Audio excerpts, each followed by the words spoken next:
Hello दोस्तों, मैं रजनीकांत पटेल आप लोगों के बीच हड़प्पा सभ्यता के सेकंड पार्ट को लेकर आया हूँ। हड़प्पा सभ्यता की विशेषता के सेकंड पार्ट, जिसमें हम लोग सामाजिक दशा के बारे में देखेंगे। सामाजिक दशा, इस समय का समाज जो था 4 वर्गों में विभक्त था। विद्वान, योद्धा योद्धा था यहाँ पे, ठीक है, व्यवसायी और श्रमजीवी वर्ग के लोग थे। यहाँ से जो है दास प्रथा का भी प्रमाण मिलता है।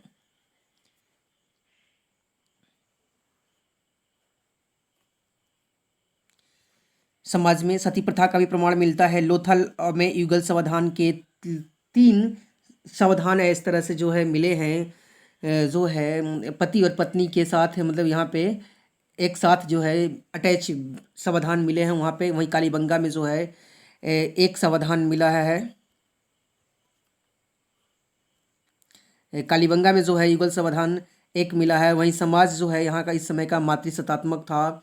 इसमें जो है समाज मातृसत्तात्मक देखने को तात्पर्य ऐसे पता चलता है कि यहाँ पे नारियों की मूर्ति मिली है।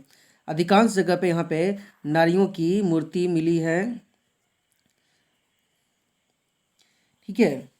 और यहाँ पे जो है मातृ देवी की मूर्ति मोहनजोदड़ो से मिली है। मोहनजोदड़ो से मातृ देवी की मूर्ति और कांसे की नर्तकी की मूर्ति मिली है। नृत्य करते हुए एक महिला की मूर्ति कांसे की जो है मोहनजोदड़ो से मिली है।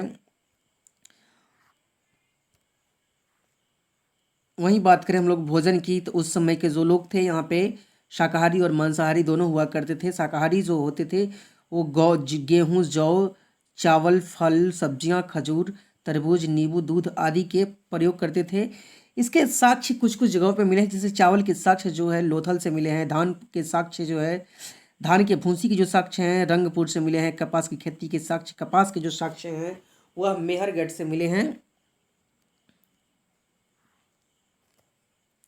जो मांसाहारी व्यक्ति थे वे बकरी, सुअर, मुर्गी, बत्तख, घड़ियाल इत्यादि जानवरों के का जो मांस है भोजन के रूप में प्रयोग करते थे।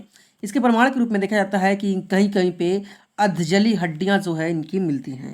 अधजली हड्डियां जो मिली है इससे प्रमाणित किया जाता है।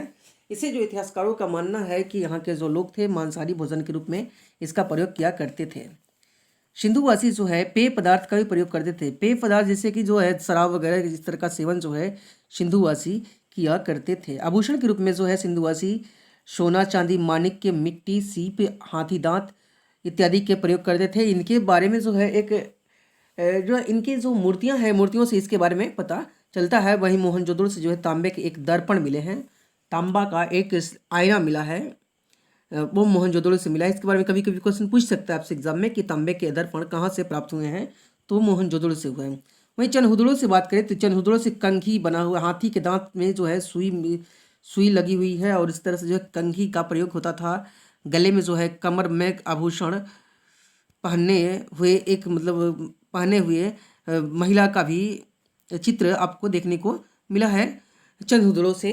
वहीं चनहुदड़ो में जो है मनके बनाने की कारखाना मिली है और चनहुदड़ो में मनके बनाने के कारखाने के साथ मनके बनाने की कारखाना लूथल से भी मिली है। चनहुदड़ो में जो मुहर बनती थी उसमें जो है वो बेलनाकार हुआ करती थी। और मनके जो बात करें हम लोग तो मनके जो है मनके मिट्टी की होती थी। सीप मनके जो है बनती थी उसमें जो आभूषण के रूप में गुड़िया जैसे होते हैं आप लोग उस तरह का प्रयोग किया जाता था। तो मनके जो है वो मिट्टी की होती थी या सीप की होती थी जिससे माला बनता था। हाथी दांत की भी होती थी और सोना या चांदी के भी होते थे। तो मनके जो है कई तरीके से होते थे, ठीक है। नेक्स्ट हम लोग बात करें तो उस समय का जो है वस्त्र जो है ऊनी हुआ करता था। ऊनी वस्त्र और सूती वस्त्र के लोग उस समय प्रयोग हुआ करते थे। और जो वस्त्रों में जो है अधिवास का प्रयोग किया जाता था। मूर्तियों में से पता चलता है कि पुरुष और स्त्री जो है बिना सिले हुए वस्त्र पहनते थे। जैसे कि पहले की राजा महाराजा जो पहनते थे सिर्फ बांध करके रस्सी से वो पहना करते थे, उसमें बटन का प्रयोग नहीं होता था। उस तरह से जो है ये लोग बिना सिले हुए वस्त्र का प्रयोग करते थे। सिर्फ ऊपर से और नीचे से अधिवास पहनते थे। ऊपर जो है टोपी वगैरह ये सब पहनते थे, पगड़ी नहीं पहनते थे। सर तो इसी तरह खुला रहता था। इनके जो ऊपर जो कपड़े पहनते थे वह भी बांध करके ही पहनते थे। कमर के नीचे ऐसे अधिवास पहनते थे। इनके बारे में जो कहा जाता है कि एक कमर में करधनी वगैरह का भी प्रयोग करते थे। जो महिलाएं हैं उसमें आभूषण के रूप में भी कमर के पास कमरबंद वगैरह का प्रयोग करती थी। मनोरंजन के साधन के बारे में कहें तो मनोरंजन का साधन इनका जो था शिकार करना था, इनका प्रमुख साधन शिकार करना इनका जो है प्रमुख साधन हुआ करता था।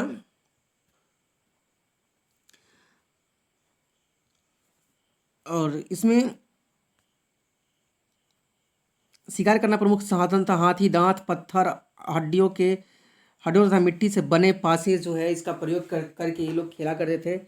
जैसे इस मनोरंजन के जो मुख्य साधनों में जो देखा, ये तो शिकार के पहला तो शिकार करते थे, दूसरा जो था वो हाथी दांत के या पत्थर के या हड्डियों के या मिट्टी के बने हुए पासे जो होते थे, पासे का उसमें ये प्रयोग करते थे। पासे खेला करते थे, चौसर वगैरह खेला करते थे, शतरंज भी खेलते थे और चेस जो है उस जमाने में भी खेला जाता था। संगीत, नृत्य एवं जुए के मनोरंजन के प्रमुख साधन थे। क्रीड़ा स्थल के साक्ष्य भी मिले हैं धौलावीरा से। धौलावीरा से जो है आप बुकों में देखेंगे तो धौलावीरा के बारे में जब हम बात करें तो ये धौलावीरा के बारे में आपको जल्दी बुकों में क्रीड़ा स्थल के बारे में नहीं मिलेगा, क्योंकि यह क्रीड़ा स्थल मतलब कहने की जहाँ स्टेडियम की बात करें तो स्टेडियम जो है आपको मिला है अभी हाल फिलहाल में जो खोज हुई है 2 4 5 10 साल के अंदर में जो खोज हुई है, ये धौलावीरा से मिली। गुजरात में जो धौलावीरा है वहाँ से जो है इसके साक्ष्य मिले हैं। वहीं समाधान की जब हम बात करें तो समाधान के बारे में हम लोग बात करें तो दाह कर्म, आंशिक समाधान और पूर्ण समाधान, तीनों तरह के समाधान का चर्चा जो है कालीबंगन से मिला है। कालीबंगन राजस्थान में स्थित है। ठीक है, तो यहाँ से जो है दाह कर्म के मतलब दाह संस्कार के और आंशिक समाधान और पूर्ण समाधान के जो है यहाँ से चर्चा मिले हैं। वहीं बात करें हम लोग विदेशी लोगों को दफनाने का जो साक्ष्य है वह हड़प्पा में मिला है। हड़प्पा में जो है विदेशी व्यक्ति जो आए हुए थे उनको भी दफनाने के साक्ष्य यहाँ पे मिले हैं। मालिक के साथ जो है कुत्ते को दफनाने की जो प्रथा देखने को मिली है वहाँ पे कि मालिक के साथ कुत्ते को जो दफनाया गया है वह रोपण से मिला है। धार्मिक दशाओं की जब हम बात